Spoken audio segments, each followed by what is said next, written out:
they gave crazy amount of money to that gentleman. Go and help these people with the intention of bringing them to fight in Libya. When Gaddafi died, they sat on the money. They kept on with the recurrent until after mentioning the name, and then they stopped sending the money. They became, now all these things are linked. They wanted Nigeria to burn if Buhari did not become president in 2015. Hello and what's up, guys? In this video we are looking at a shocking revelation that is causing serious tension across Nigeria's political space. A powerful northern politician, one who has served in the Senate, has come out with explosive allegations that could completely change how we understand the origin of banditry and insecurity in Nigeria. According to him, the root of our insecurity didn't start today. He claims it all began years ago from secret political deals, money movements, and even links with the late Libyan leader Gaddafi. And what's most shocking, he directly mentioned El-Rufai in this whole matter. Now guys, this isn't some random gossip or online rumor. This was spoken during a Channels TV interview, and the details are nothing short of unbelievable. He said, and I quote in part, that someone traveled to North Africa to negotiate with Gaddafi himself. Millions of dollars allegedly changed hands to recruit young fighters from Libya. These men were meant to help in Gaddafi's war, but after his death, they never returned. Instead, they allegedly found their way into Nigeria. And that, according to him, is where the real story of banditry and terrorism began. It didn't stop there. He went on to say that the real reason behind all this was political, a desperate attempt to remove former President Goodluck Jonathan at all costs. He recalled the tension around the 2011 elections and even linked it to that infamous statement at the time about the blood of monkeys and baboons. According to him, those words triggered deadly violence across Kaduna, with houses, shops, and even palaces burnt down. He insists that the insecurity Nigeria faces today was born out of those same political moves. And here is where it gets even more unsettling. He says money was flowing, weapons were imported, and fighters were strategically positioned, all in preparation for political power. He claimed these were not isolated attacks, but a carefully planned operation with powerful people behind it. He also accused El-Rufai, who later became one of the top architects of the APC, of being part of that same network. According to him, El-Rufai cannot wash his hand off the chaos that has since spread across northern Nigeria. Now guys, these are very bold accusations, and coming from a respected political figure, they have left many Nigerians speechless. If there is any truth in these claims, it means the bandit crisis we are facing today might not be random violence, but a politically engineered monster that grew out of control. But here is the twist. While the senator insists his claim can be verified, he didn't present solid evidence in the video. He mentioned a man in Zaria who could confirm part of the story, but no official documents or investigation have backed it yet. Still, his words have reignited serious questions. Who really created the insecurity Nigeria is facing today? Were political ambitions truly powerful enough to trade peace for chaos? And if so, what else has been hidden from Nigerians all this while? Guys, I will let you watch this video for yourself so you can see exactly what I'm talking about. Also, don't forget to like, share, and subscribe to this channel if you haven't already done so. Take a look, guys, and remember to share your thoughts after watching. Let's get back to some of the issues that were raised by former Kaduna State Governor El-Rufai, who alleged that the government is paying bandits to dissuade them from killing Nigerians.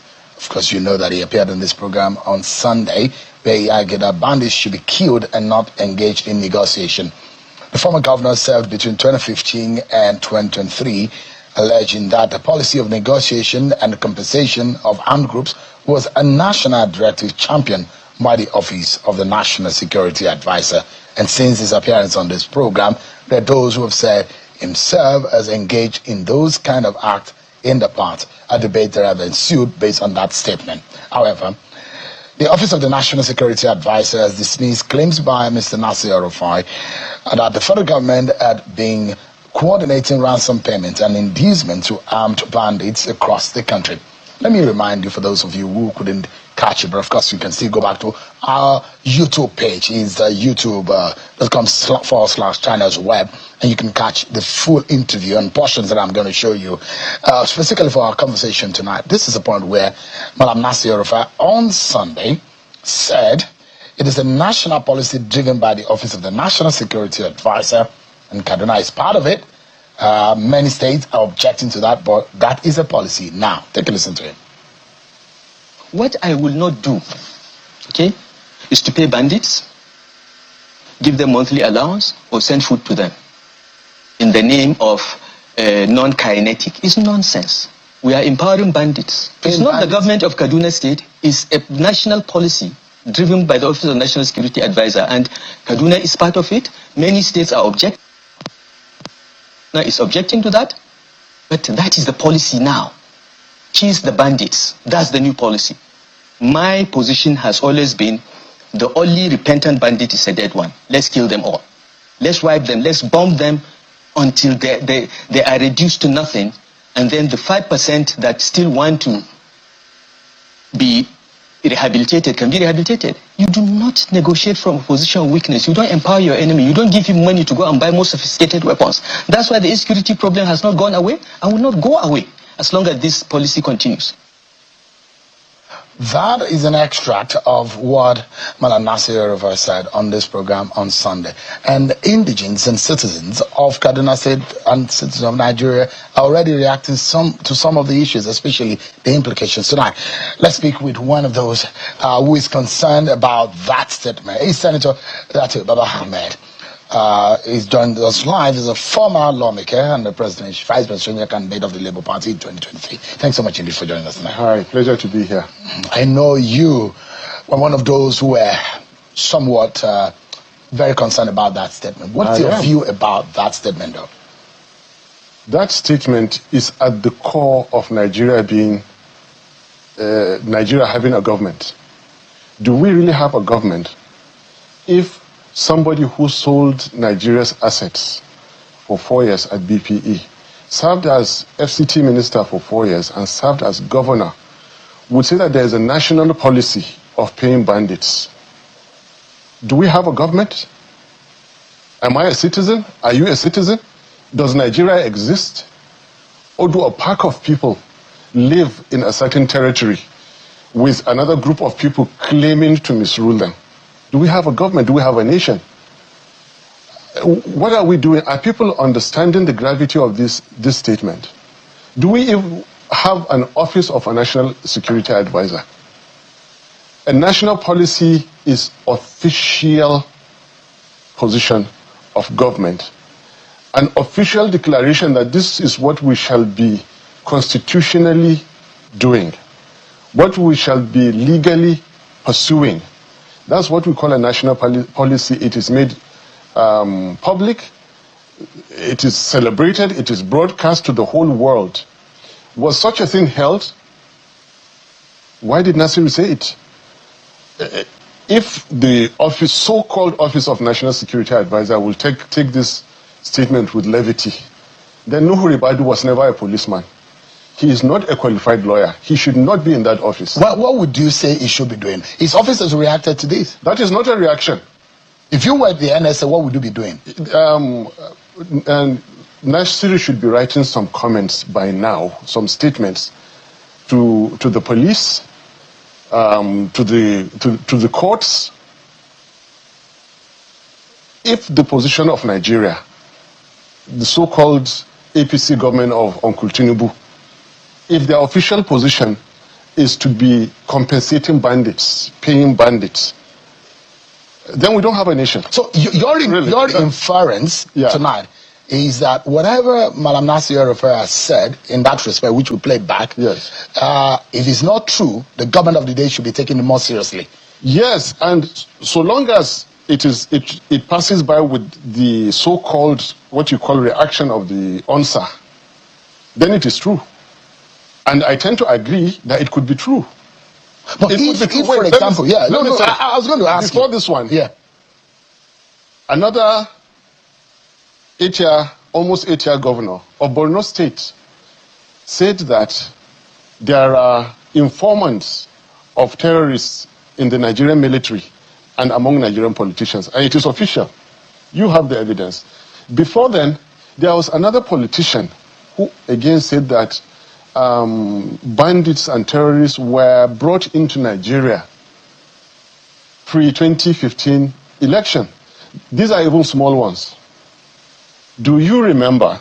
Now, what I'm about to say and my arguments are that insecurity is part of APC. Insecurity has been APC's way of getting power. Insecurity has been part of APC's way of staying in power.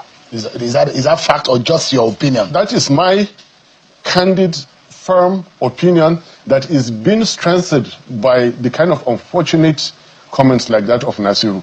So, 2 days ago. But there are no facts to what you're saying. There are no facts to what you're saying. There are facts. If there are opinions, how would you say a government of the day is part of their life or living is insecurity? That I'm giving you the facts. Now, I have clearly given you 3 statements of politicians, government functionaries that are undisputed. I have given you this. Go back in time. Do you remember that a former Nigerian president was attacked by terrorists? Unprecedented, never in the history of Nigeria did that happen. Do you also remember that I made a passing statement on that in 2022, which, as usual, people didn't take seriously? Why did some young men in the forest in the northeast, what business do they have? When Nigerian leaders leave, they are liked, they are loved, they are forgiven all their errors and everything. This one, they followed and tried to kill him. Why did that happen? What happened in all the donations leading up to 2015? Why decide to come back and run in 2015 after crying and telling the whole world you're no longer contesting? What was the link with North Africa? What was the link with Muammar Gaddafi? He's not alive, but others are alive to say it.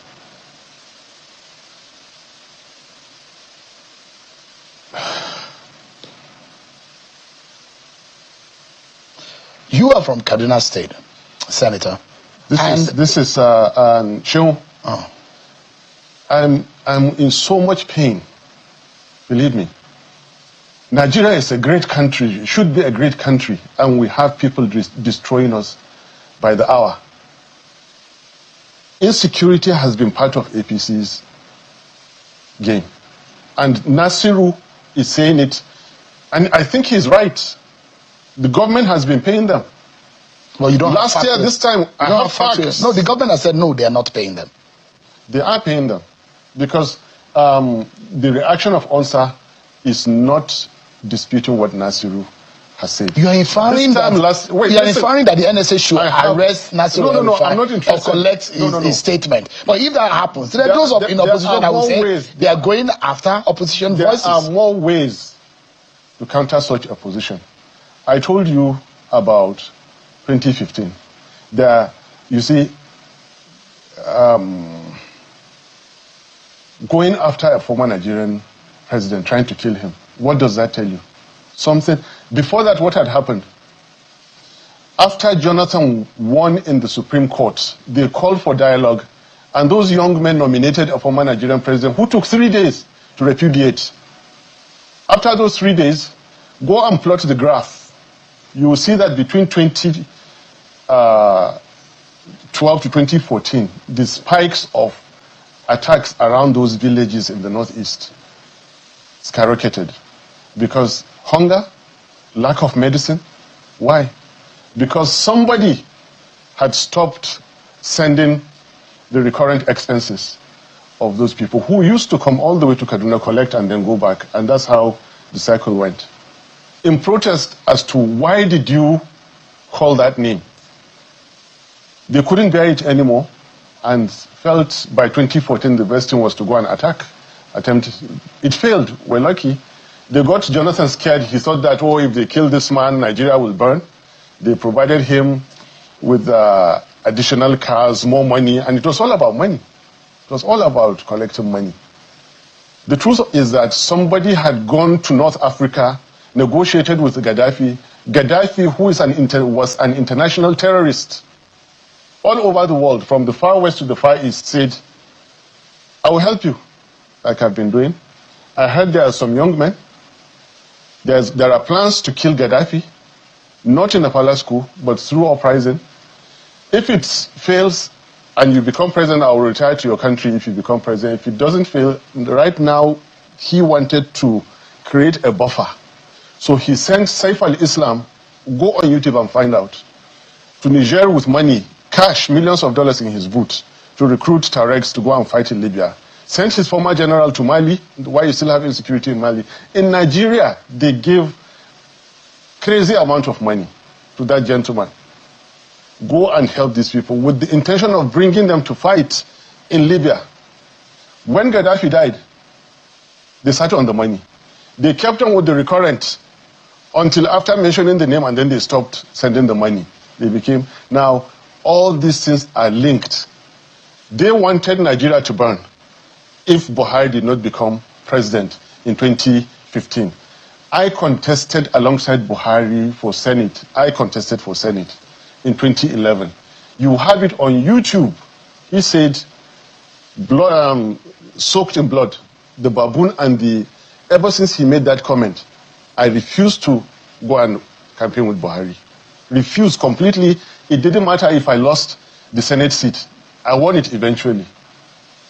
Insecurity for a former president to say, you soak in blood. And then there was, Kaduna is my state. There was serious violence in Kaduna. Many, many houses were burnt. Emir's houses in Ongwansarki, Demna Abba had their houses burnt and all that, simply because of a statement. They went and brought in people from those neighboring places in readiness to remove Jonathan by all means. So the desperation of people to get Jonathan out of power has built up and added to what we call insecurity in Nigeria today. So you're inferring that all what we have seen over the last few years as insecurity is orchestrated? Of course. And it's political? Of course. Last year around this time. This narrative. Last year around this time. Whatever I tell you, I'll try to give you evidence. Last year around this time, we were just negotiating the release of our own nephew. And when he came out, what he said is not much different from what Nasir El-Rufai is saying. They complained that, and this young man is alive. He could come here tomorrow and you interview him. He's alive now in Zaria. He's alive. That, look, they're not making much money relying on these handouts from government. Each time they go out to operate, they make more money, like he does in their hand. We kept negotiating. He's alive and he can come to this and sit with you, Shewan Kimbaloyi, and you interview him. This is a fact. But my grudge with Nasru's statements is that he was part and parcel of APC from 2013. Like he told you, he was one of the architects of it all.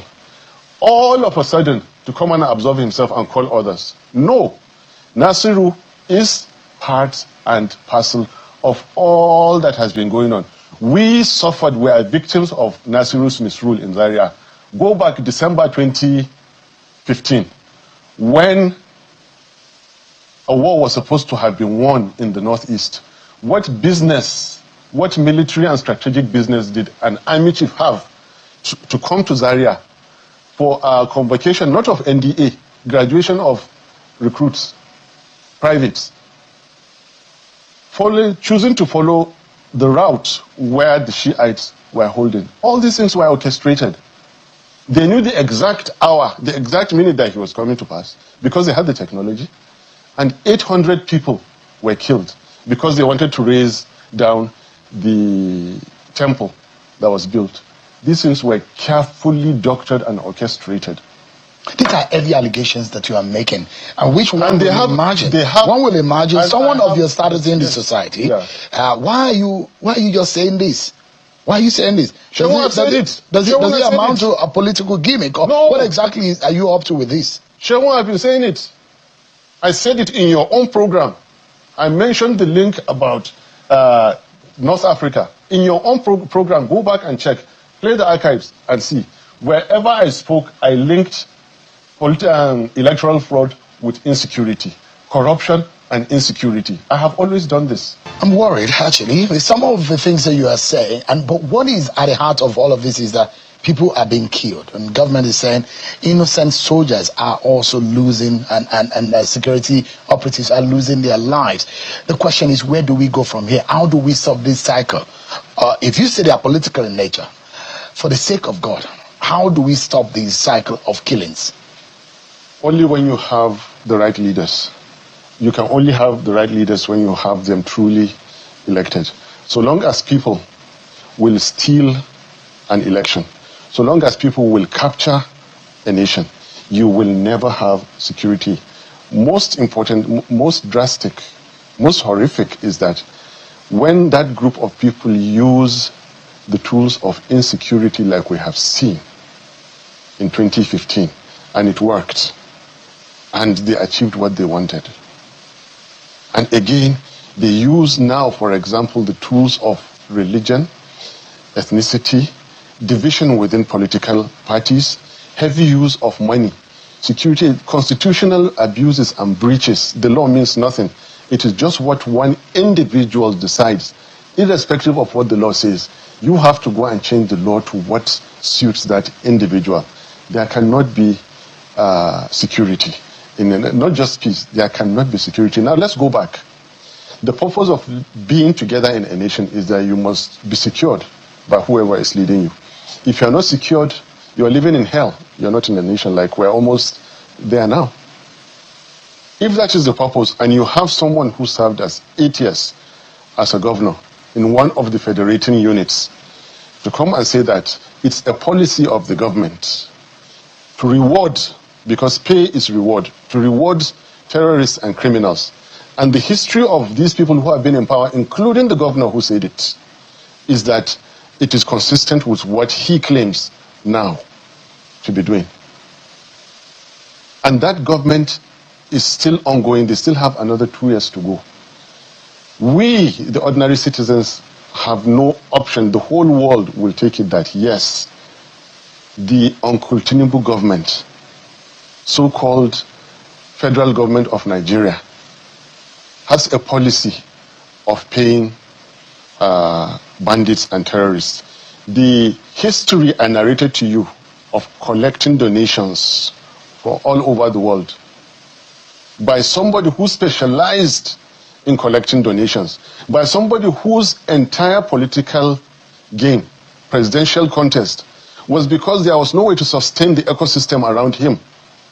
They have to contest elections every 4 years. So even after 2011, they must contest elections, especially with the kind of money that people of like the same El-Rufai was bringing to contest. There can be no security for us ordinary citizens of Nigeria so long as you have electoral heist, underwritten, guaranteed by the kind of money and fraud that is taking place now. One single contract of 15 trillion naira extra, if I say judiciously, extra legally awarded. You cannot, you and I ordinary citizens will continue to live in a country that is close to hell, because it is close to hell. Last year, our family got together and rescued one of our nephews. Every day, you like to ask for evidence. The evidence is with you people in the... every day, villages and villagers are sacked from their villages, killed, carted away. Human beings are traded on the commodity like bags of rice that we like talking about. The standard price of human life now is out there. And you have a so-called government that are basking in the fact that they stole 2023 elections, and again that no one can stop them from taking 2027 again. Before then they go and remove the Northeast and the Northwest from the Federation and allow the other units to go on their own. I will come back to that in some other setting. There is no peace, there is no security for us living in close to hell. So long as these people are worshipped, continue to be worshipped by sycophants, telling them what they are doing is right.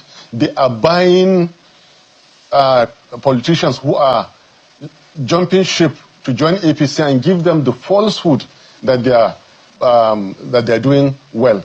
there will be no security in it. It will continue to fail. Right. They're getting closer to Abuja. They're getting closer and closer and closer to Abuja. This insecurity we're talking about.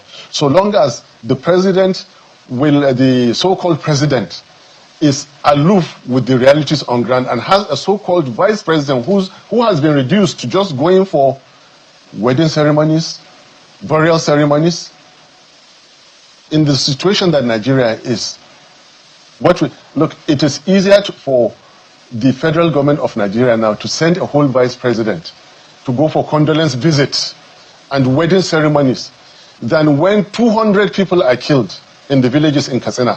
52 were killed 2 days ago. He didn't go. But we're totally out of time because we're totally out of time, Senator. Yes, but thank you so much indeed for your time today. I appreciate it. Yeah, Seun, this program is over. I have not been able to say 10% of what I wanted to say, but it is true what Malam Nasiru said, that there appears to be a national policy. However, he cannot run away because he is part of it.